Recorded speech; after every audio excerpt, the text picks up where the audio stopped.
Hi, in this video I'm going to discuss how we can sketch cubic graphs. Here we have three different types of cubic functions. Let's see how we can sketch graph of these three functions. Okay, so when you sketch graphs, here we have cubic graphs, we need some information. Okay, so what kind of information we need? We need roots. To find roots, you need to make y equal to 0, solve the equation to find x. Those are the points where the graph cut the x-axis, right? And you need to find y-intercept. How we can find y-intercept? You need to make x equal to 0 and find y. So that is where basically the graph cut the y-axis. Okay, and we need to find we call end behavior.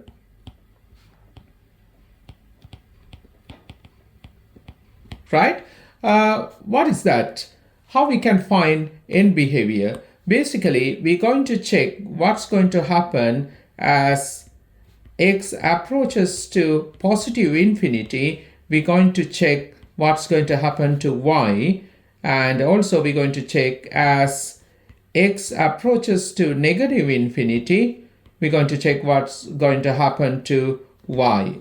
Okay, so if you have this information, we can sketch these three graphs. Okay, now let me take the first function. We have y equal to x minus 1 times x minus 3 times x plus 2. First, I'm going to find roots. Make y equal to 0. That gives us x minus 1 times x minus 3 times x plus 2 equal to 0. So you can find roots x equal to 1, x equal to 3, and x equal to negative 2. Now I want to work out y-intercept. To find y-intercept, always you make x equal to 0. So write down y equal to, just you can put x as 0, right, each bracket. You would get negative 1, negative 3, plus 2. So we have negative 3 times negative 1, that's positive 3 times 2, that is 6, right? Now we need to find this we call end behavior. So what you have to do here, we're going to look at x approaches to positive infinity. Let's see what's going to happen to y. When you check that, you need to look at the cubic function, right? I take it here.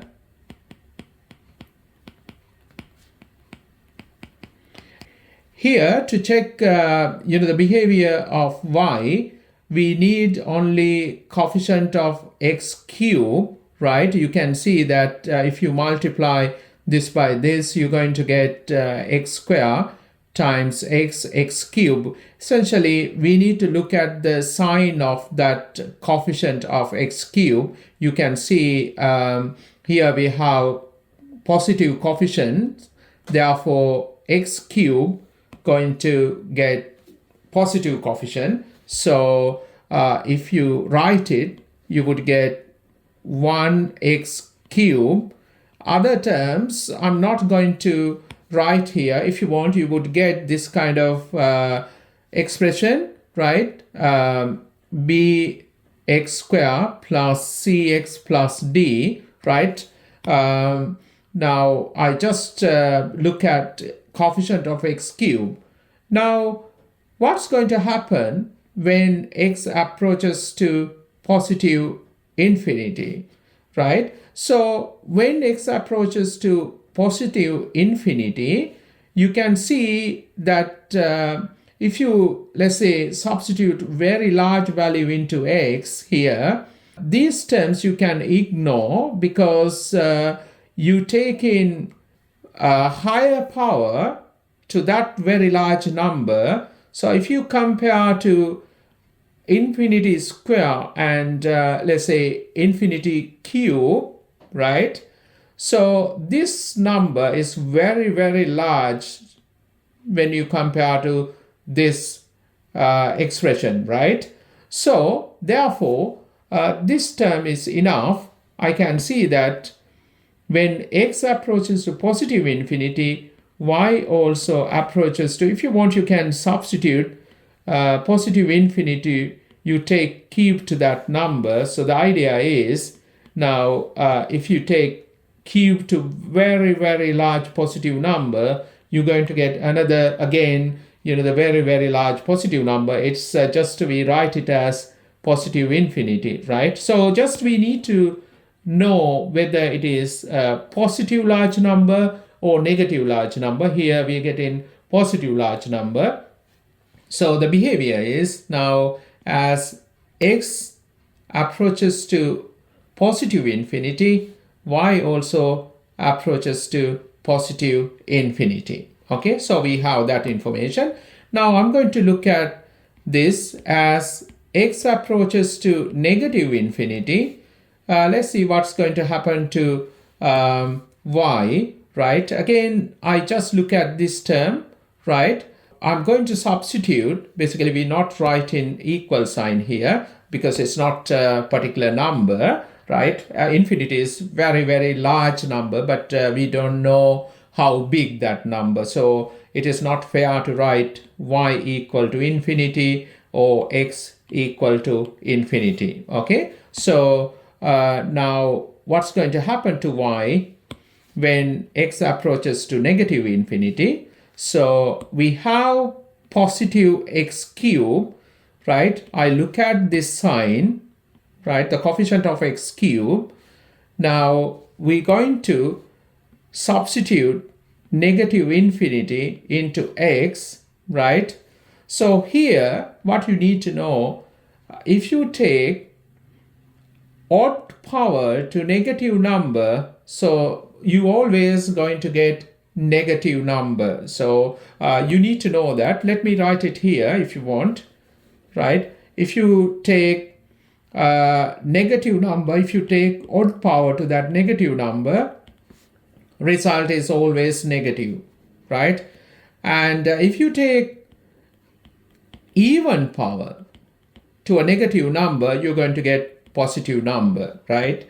Now here we take in odd power to negative number, so the result is going to be negative, but it's going to be very, very, very small number. So we denote it as negative infinity. The result is when x approaches to negative infinity, y approaches to negative infinity. Okay, so we're going to use this information to sketch the graph, right? Okay, so we have three roots. I'm going to put those points on the x-axis. We have negative 2. I put somewhere here. And we have x equal 1 and x equal 3. Okay, and we know the y-intercept. Y-intercept positive 6. You know what I'm going to do? I'm going to sketch the graph where y-axis intersect. I put as 6. That's the best way of drawing this. Okay, so you will see that. And this information, how we can use this information? We have now when x approaches to positive infinity, y approaches to positive infinity. So this side actually, when x approaches to positive infinity, it is here, and this is where y approach into positive infinity, right? So basically graph should end at this direction, right? Like that. So it is just knowing that graph going to end somewhere here. And as x approaches to negative infinity, we have the result of y approaching to negative infinity. So you can see this is where x approaching to negative infinity, right? So this is where y approaching to negative infinity. So that means actually the graph should end somewhere here. So we can just mark it to see how y behaving at endpoints, right? Okay, so now I understand graph should pass through this point, and this point. Now you can see here I already marked the graph should start from this point. Okay, so now nicely I can sketch that, right? Should be like this. And you can see nicely the behavior at this point. It's describing that what's going to happen to y when x approaches to positive infinity. So y also approaching to, right, positive infinity. And same here, when x approaches to negative infinity, y also approaching to negative infinity. So this is a graph of this function. Okay. Okay, let's move to question number 2. Here we have y equal 2 minus x times x plus 1 times x plus 3. First, I'm going to find roots.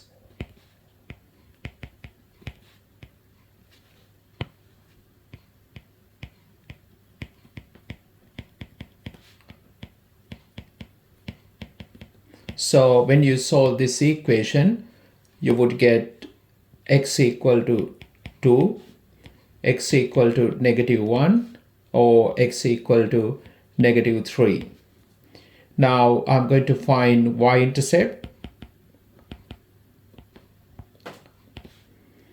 To find y-intercept, you need to make x equal to 0. So in here, if you put x equals 0, you have 2. And here we have 1, here 3. So we get y-intercept as 6. Okay, now I need to find end behavior. I take it here. How we can find it, I'm going to write the function.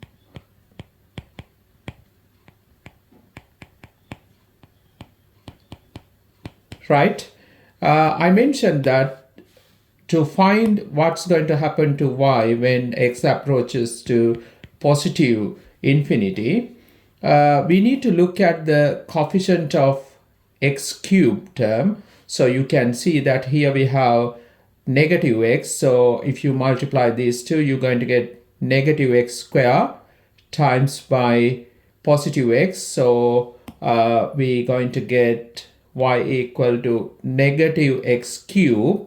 So that is important. We need that. Plus other terms, actually, we don't need those terms. So if you write, you can write it generally. All right, bx squared plus cx plus d, right? So what we have to do now, I'm going to look at y as x approaches to positive infinity, right? So basically, you can substitute x as positive infinity in this term, but you can see the coefficient of x cubed is negative. And if you put this positive infinity into x, you would get infinity cube, right? So that's gives us y approaches to negative infinity, because here we get in again infinity, but that infinity you need to times by negative 1. That gives us basically negative infinity. Okay, so now let's have a look this what's going to happen to y as x approaches to negative infinity, right? So y, now the coefficient of x cubed term, -1. So you're going to substitute negative infinity into x. You take power 3. So careful here. Now you can see that I discussed already. When you take odd power to negative number, you're going to get that negative number. You need to times by -1. So this one, you would get y approaches to positive infinity here. Okay, so now we have those informations, therefore we can sketch the graph. Okay, so I'm going to put roots. Here we have -3, -1, and 2, right? So when you draw the graph, we need to pass through these points, right? And y-intercept 6, right? We need to put that after sketching the graph, where the graph cut the y-axis, we can put this point, right? So here, if I use this information, as x approaches to positive infinity, y is approaching to negative infinity. So where is it? So basically, this is where x approaches to positive infinity, right? And as x approaches to that positive infinity, y is approaching to negative infinity. So this is where, y approaching to negative infinity. So that means actually graph should end somewhere this end, right? I can just mark there, right? And just to see where this graph going to end, okay? So if you use this information, what we have as x approaches to negative infinity, y approaches to positive infinity. So we can see this is a point where, right, x approaches to negative infinity. When x approaches to negative infinity, y going to approach positive infinity. So this is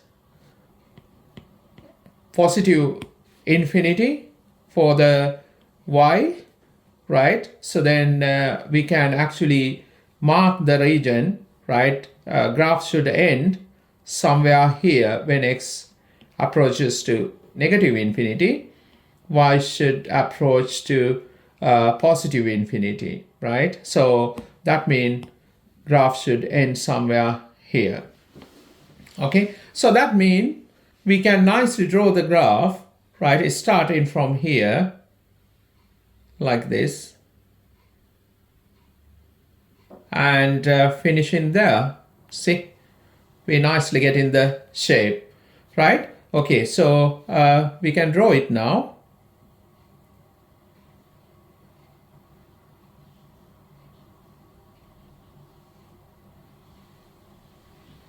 Like that. Okay, you can see that it's going to negative infinity there, right? So this point where the graph cut the y-axis, we can put as 6, right? Question number 3, we have y equal to x minus 2 square times x plus 1. And here you can see that x minus 2 is square. So we call this repeated factor.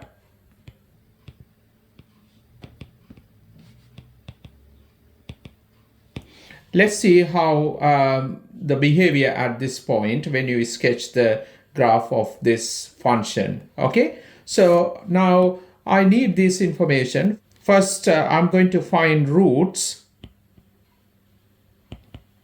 To find roots, you make y equal to 0. That gives us x minus 2 square times x plus 1 equal to 0. So if you make this equal to 0, you're going to get, if I write it here, So that gives us anyway, we have repeated factor, but we're going to get actually one solution there, x equal to 2. And here, when you make this equal to 0, you're going to get another solution. You're going to get x equal to -1.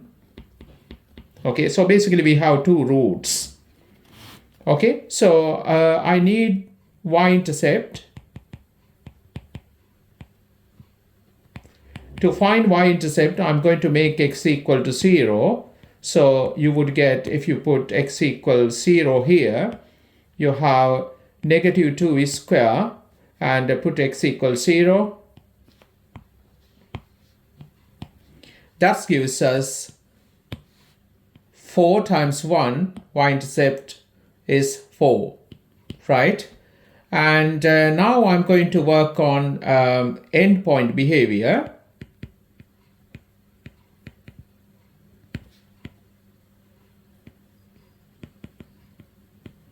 Right? How we can check that, we don't know already. This I'm going to check what's going to happen to y as x approach to positive infinity. To check that, I'm going to write down this function. Let me write it here. Right? Now, you can work out coefficient of x cube. You can see we're going to get x square here when you expand the bracket. And if you times that x square, positive x square, by positive x, you're going to get x cube. But the coefficient of that x cube is +1, right? We need that. And we're going to get other terms here, bx square plus cx plus d, right? Now, let's see what's going to happen to y as x approaches to positive infinity. So you've seen already this. Y going to approach to, again, positive infinity. If you put positive infinity here, right, cube to that positive infinity, again, going to give us positive infinity, right? And I'm going to now check what's going to happen to y as x approaches to negative infinity, right? Again, you can see we look at this term. We have coefficient as +1, right? So I take that positive coefficient, and we're going to kind of substitute this negative infinity into x. And we take odd power to that negative number. So that gives us, again, negative infinity, right? So with this information, we can sketch the graph. So we have these roots. We have -1, I put somewhere here, and +2 somewhere here.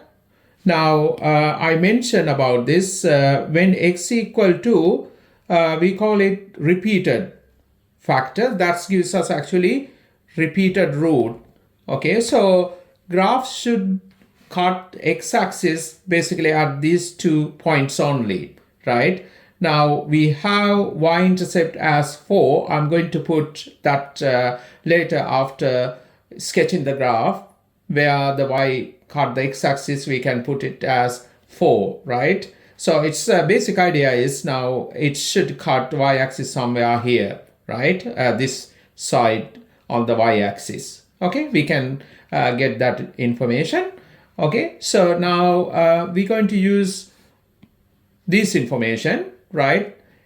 As x approaches positive infinity, that means here, right? Y approach to positive infinity again. So it's actually this side here. So now where this function graph going to end, you can see that somewhere here as x approach this positive infinity, y also approach to positive infinity. So graph should finish somewhere here this side like this, right? Okay, so now here as x approaches to negative infinity, that means this end, right? Y approaches to negative infinity again, right? Y negative is here, right? This is where y negative. So that means it's somewhere here. Graph should end at this end somewhere here, right? So we can put like this, right? Just to see, where the graph finish at this end somewhere here, right? So how we can sketch the graph now? Definitely it should pass through this point, okay? So, and here, we need to be careful here. So I can't draw the graph like this. Can I? No. So this is now what? Quadratic graph, right? So, and also at this point, graph not kind of passing through at this point, okay? So because we have this information too, graph should end somewhere here, right? It's approaching to, y approaches positive infinity. So that means it should go like that as x approaches to positive infinity, right? So that means definitely we need to draw this part of the graph. Okay, how we can draw that? If you draw it like this, even we not, touching this end, and also you can see this graph is not right. We draw in cubic graphs, but we end up with this kind of quadratic graph. So, something wrong. But look at this. If I draw like this, right, I need to pass through this point like this. And look at this behavior.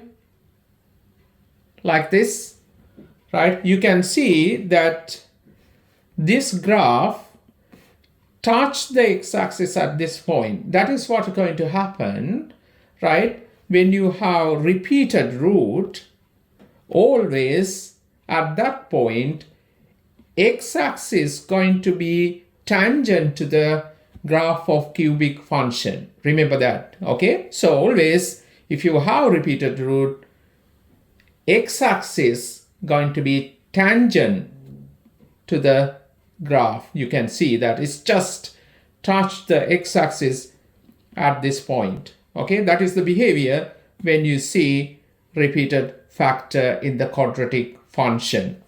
Okay, so this is a graph.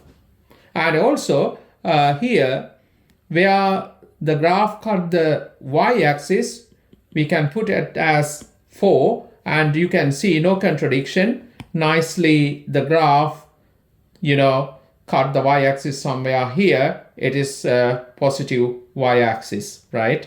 So we have nicely this graph. Okay.